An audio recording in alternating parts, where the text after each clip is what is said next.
Hi. So I'm going to read her. Sorry, I'm going to be reading Huck's Sister X Buckle Chapter 2.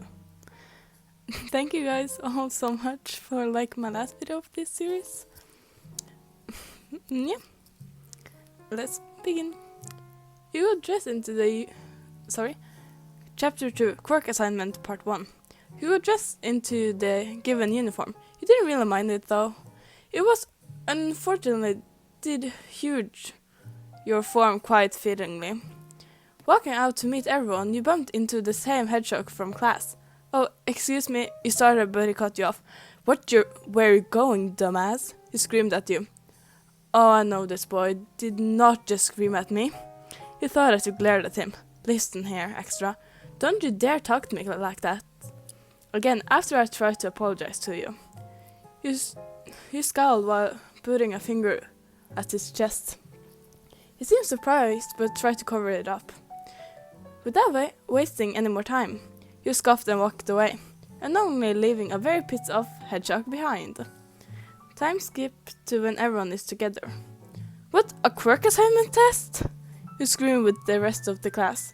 This was bad. You couldn't afford to use your quirk. Uraraka mentioned something about orientation, but you were way too stressed out to listen. Your thoughts were cut off while I was speaking. You've been talking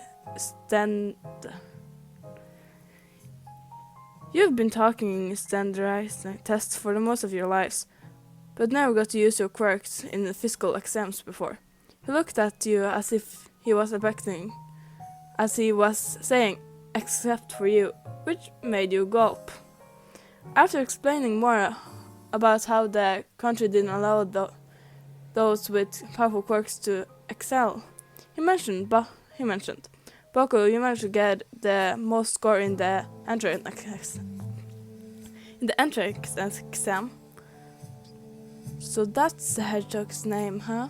You thought, fixing your... I see. Fixing your eyes gazed on him. What was your fastest distance throwing the softball when you were junior high?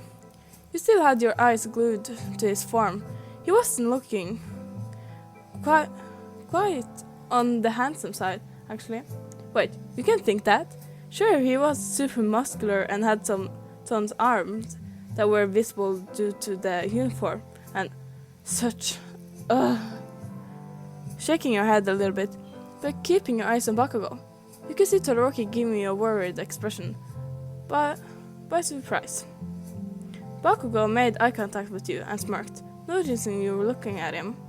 You looked away with anger pout and he looked towards Mr. Osawa, 67 meters I think. He said, still smirking. Right, try doing it with your quirk.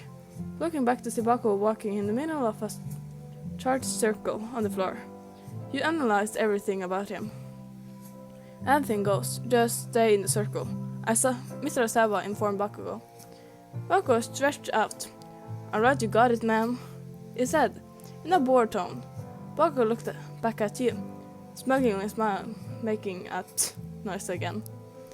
I'd add a little heat to my pitch and drop their jaws. He thought as he prepared to throw. He didn't realize it, but he actually did want to impress you. Why? He didn't have a freaking clue.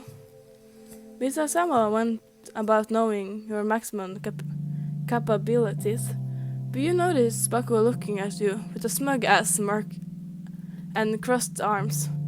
Mission accomplished, he thought, as you looked away trying to recompose yourself. Mr. Osawa held up the monitor to reveal Bakugou's score, 705.2 meters. You were amazed, and really didn't like it. A girl that was all pink and yellow horns exclaimed, I wanna go, that looks like fun. Another black-haired boy joined in. That's what I'm thinking about. Using our quirks as much as we want. You were shaken a little from stressing about your quirk, so Todoroki placed a comfortable hand on your shoulder and played with ends of your hair-colored locks. He knew he calmed you down. Mr. Aizawa interrupted your panicking state. So this is fun, huh? He said, rather grimmingly. You have 3 years to become heroes. You think that's all games and playtime? He continued, you knew where this was going. And to say you were scared was an understatement. Idiots. You will take part in 8 physical tests to gauge your potential. However comes last has none and will be expelled immediately. You grin like a psychopath. What? Everybody exclaimed. No. This will force me to use my quirk now. Panicking like no tomorrow, you can feel Shoto trying to calm you down. To no avail though.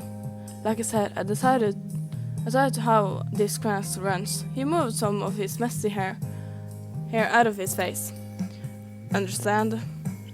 If you have a problem with that, you can head home right now. Oh shit. How am I supposed to explain to Kay how the whole class knows who I am? If he finds out, you started hyperventilating a bit. Suddenly, Shoto grabbed you by the shoulder and started to shake you a bit. You'll be fine, your brother will not find out. Just do your best, he said rather calmly. I gave him a small smile and nodded. You were gonna be fine. You're strong and smarter than most people. You knew. Mr. Sawa gave a whole speech. It was quite inspiring and it left you feeling more motivated than ever. I'm gonna prove my brother wrong, you thought while clencing your fist. Alright, enough talk, let's the games begin. Aizawa started. We all prepared mentally. You noticed someone looking at you. Bakugou. Just for fun, you decided to make him a little rowdy.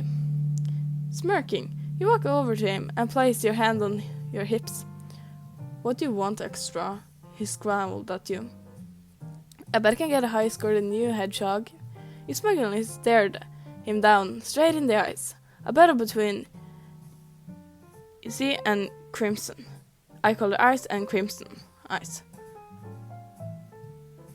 Bakugou was pissed. His palms were looking like a 4th of July. No one has ever challenged him head on before. Is that a challenge, biatch? He screamed in your face, but you didn't even flinch. You hummed and started to walk away, saying, well, if you can't take it, Bakugou tisked, and replied with an equally good smirk, you're on, smug-ass brat. Oh, this will be fun. Ooh, I'm so sorry for stuttering a lot. I just got out of the shower and I don't know what's up with me right now, but have a good day, night, or afternoon, or wherever you are. I'll see you guys in the next video. Bye!